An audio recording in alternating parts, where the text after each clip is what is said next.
ಲೋಕಸಭೆ ಚುನಾವಣೆ ಹೊಸ್ತಿಲಲ್ಲೇ ಹನುಮಧ್ವಜ ಗಲಾಟೆ ಭುಗಿಲೆದ್ದಿದೆ. ಬಿಜೆಪಿ ಮತ್ತು ಜೆಡಿಎಸ್ ಮೈತ್ರಿ ನಾಯಕರು ಈ ವಿವಾದವನ್ನು ರಾಜಕೀಯಕ್ಕೆ ಬಳಸಿಕೊಳ್ತಾ ಇದ್ದಾರೆ.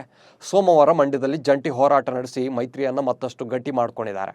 ಒಕ್ಕಲಿಗರ ಕೋಟೆಯಲ್ಲಿ ಮೈತ್ರಿ ನಾಯಕರು ಮೊದಲ ಬಾರಿಗೆ ಶಕ್ತಿ ಪ್ರದರ್ಶನ ಮಾಡಿದ್ದಾರೆ. ಬಿಜೆಪಿ ನಾಯಕರೊಂದಿಗೆ ಪಾದಯಾತ್ರೆಯಲ್ಲಿ ಹೆಜ್ಜೆ ಹಾಕಿ ಎಚ್.ಡಿ. ಕುಮಾರಸ್ವಾಮಿ ಆಕ್ರೋಶ ವ್ಯಕ್ತಪಡಿಸಿದ್ದಾರೆ. ಹನುಮಧ್ವಜ ಗಲಾಟೆ ಮತ್ತು ಜೆಡಿಎಸ್ ನಾಯಕರ ದೋಸ್ತಿಯನ್ನು ಗಟ್ಟಿ ಮಾಡಿದೆ. ಇದರ ನಡುವೆ ಎಚ್.ಡಿ. ಕುಮಾರಸ್ವಾಮಿ ಕೇಸರಿ ಶಾಲು ಹಾಕುವ ಮೂಲಕ ಹಿಂದೂ ಮತಬುಟ್ಟಿಗೆ ಕೈ ಕೂಡ ಹಾಕಿದ್ದಾರೆ. ಹಿಂದುತ್ವ ಎಲ್ಲ ಬರಲ್ಲ, ಜನರಿಗೆ ಅಭಿವೃದ್ಧಿ ಬೇಕು ಅಂತ ಇದ್ದ ಕುಮಾರಸ್ವಾಮಿ ಅದರ ನೆರಳಲ್ಲೇ ಚುನಾವಣಾ ಅಖಾಡಕ್ಕೆ ಎಂಟ್ರಿ ಕೊಟ್ಟಿದ್ದಾರೆ. 2019 ಲೋಕಸಭೆ ಚುನಾವಣೆಯಲ್ಲಿ ಮಂಡ್ಯ ಕ್ಷೇತ್ರ ರಾಷ್ಟ್ರ ಮಟ್ಟದಲ್ಲಿ ಸಂಚಲನ ಮೂಡಿಸಿತ್ತು.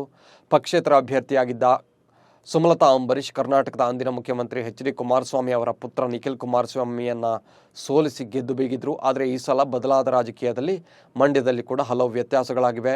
ಸುಮಲತಾ ಅಂಬರೀಷ್ಗೆ ಮತ್ತೊಮ್ಮೆ ಗೆಲುವು ಅಷ್ಟು ಸುಲಭವಾಗಿಲ್ಲ. ಯಾಕಂದರೆ ಸುಮಲತಾ ಚುನಾವಣೆಗೆ ಸ್ಪರ್ಧಿಸಲೇಬೇಕು ಅನ್ನೋ ನಿಲುವು ಹೊಂದಿದ್ರೂ ಕೂಡ ಬಿಜೆಪಿ ಪಕ್ಷದಿಂದಲೋ ಅಥವಾ ಸ್ವತಂತ್ರವಾಗಿಯೋ ಅನ್ನೋದು ಕನ್ಫರ್ಮ್ ಆಗಿಲ್ಲ. ತಮ್ಮ ನಿರ್ಧಾರದಿಂದಲೇ ಗೊಂದಲ ಹೊಂದಿದ್ದಾರೆ.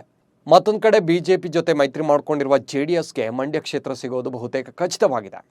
ಹೀಗಾಗಿ ಮಾಜಿ ಸಿಎಂ ಎಚ್.ಡಿ. ಕುಮಾರಸ್ವಾಮಿ ಮಂಡ್ಯದಲ್ಲಿ ಹಿಂದುತ್ವದ ಹೋರಾಟದ ಮೂಲಕವೇ ಚುನಾವಣೆಯ ರಣಕಹಳೆ ಮೊಳಗಿಸಿದ್ದಾರೆ.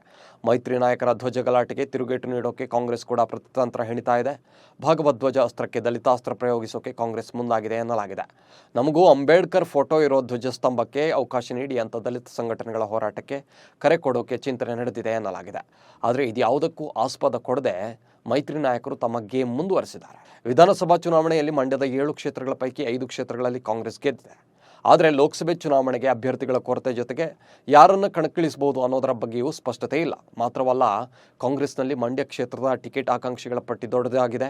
ಹೇಗಾದರೂ ಮಾಡಿ ಲೋಕಸಭಾ ಚುನಾವಣೆಗೆ ಕಾಂಗ್ರೆಸ್ ಬಲವನ್ನು ಕುಗ್ಗಿಸಬೇಕು ಅನ್ನೋದು ಕುಮಾರಣ್ಣನ ಪ್ಲಾನ್. ಅದಕ್ಕಾಗಿಯೇ ಮಂಡ್ಯದಲ್ಲಿ ಕಾಂಗ್ರೆಸ್ ಒಕ್ಕಲಿಗರ ಶಕ್ತಿ ಕುಗ್ಗಿಸೋಕೆ ಬಿಜೆಪಿ ಮತ್ತು ಜೆಡಿಎಸ್ ಒಗ್ಗಟ್ಟಿನ ಮಂತ್ರ ಜಪಿಸ್ತಾ ಇದೆ. ಹಿಂದುತ್ವ ಎಲ್ಲ ಬರೋದಿಲ್ಲ, ಜನರಿಗೆ ಅಭಿವೃದ್ಧಿ ಬೇಕು ಅಂತ ಇದ್ದ ಕುಮಾರಸ್ವಾಮಿ ತಾವೇ ಕೇಸರಿ ಶಾಲು ಕೊಟ್ಟು ಅಖಾಡಕ್ಕೆ ಇಳಿದುಬಿಟ್ಟಿದ್ದಾರೆ. ಮೊದಲ ಬಾರಿಗೆ ಮಂಡ್ಯದಲ್ಲಿ ಬಿಜೆಪಿ ಮತ್ತು ಜೆಡಿಎಸ್ ನಾಯಕರು ಒಟ್ಟಾಗಿ ಹೋರಾಟ ನಡೆಸಿದ್ದಾರೆ. ಮುಂದಿನ ದಿನಗಳಲ್ಲಿ ಸ್ಥಳೀಯ ಮಟ್ಟದಲ್ಲಿ ಕೂಡ ಸಮುದಾಯದ ನಾಯಕರ ಸೆಳೆಯೋಕೆ ಕಾರ್ಯತಂತ್ರ ರೂಪಿಸಿದ್ದಾರೆ ಎಂದು ತಿಳಿದು ಬಂದಿದೆ. ಹನುಮಧ್ವಜ ವಿವಾದದ ನಡುವೆಯೇ ಸುಮಲತಾ ಕೂಡ ತಮ್ಮದೇ ಆದ ಶೈಲಿಯಲ್ಲಿ ದಾಳ ಉರುಳಿಸಿದ್ದಾರೆ. ಹನುಮಧ್ವಜ ತೆರವುಗೊಳಿಸಿದ್ದು ಬಹಳ ಸೂಕ್ಷ್ಮ ವಿಷಯವಾಗಿತ್ತು. ಸೂಕ್ತವಾಗಿ ನಿರ್ವಹಿಸುವಲ್ಲಿ ರಾಜ್ಯ ಸರ್ಕಾರ ತಪ್ಪು ಮಾಡಿದೆ. ಯಾರ ಭಾವನೆಗಳಿಗೂ ಧಕ್ಕೆ ಉಂಟು ಮಾಡದ ಹನುಮಧ್ವಜ ಮಾತ್ರ ಕಣ್ಣಿಗೆ ಬಿತ್ತೆ. ಮಂಡ್ಯ ಸೇರಿದಂತೆ ರಾಜ್ಯದ ಹಲವಾರು ಭಾಗಗಳಲ್ಲಿ ಅಕ್ರಮ ಗಣಿಗಾರಿಕೆ ನಡೆಯುತ್ತಿದೆ. ಅನೇಕ ಕೆರೆಗಳ ಒತ್ತುವರಿಯಾಗಿದೆ. ಇಂಥ ಪ್ರಕರಣಗಳಲ್ಲಿ ಕಾನೂನು ಯಾಕೆ ಸುಮ್ಮನಿದೆ ಅಂತ ಸುಮಲತಾ ಅಂಬರೀಶ್ ಪ್ರಶ್ನಿಸಿದ್ದಾರೆ. ಹಾಗೆಯೇ 6 ದಿನಗಳ ನಂತರ ಎಚ್ಚೆತ್ತುಕೊಂಡಂತಹ ಸಿದ್ದರಾಮಯ್ಯ ಸರ್ಕಾರ ಪ್ರಕರಣಕ್ಕೆ ವಿನಾಕಾರಣ ರಾಜಕೀಯ ಬಣ್ಣವನ್ನು ಲೇಪಿಸಿತು ಅಂತ ಆರೋಪಿಸಿದ್ದಾರೆ. ಒಟ್ಟಾರೆ ಹನುಮಧ್ವಜ ಗಲಾಟೆ ವಿವಾದ ತಾರಕಕ್ಕೇರಿದೆ. ಈ ವಿವಾದದ ಹಿಂದೆ ಮಂಡ್ಯ ರಾಜಕೀಯ ಲೆಕ್ಕಾಚಾರ ಕೂಡ ಶುರುವಾಗಿದೆ.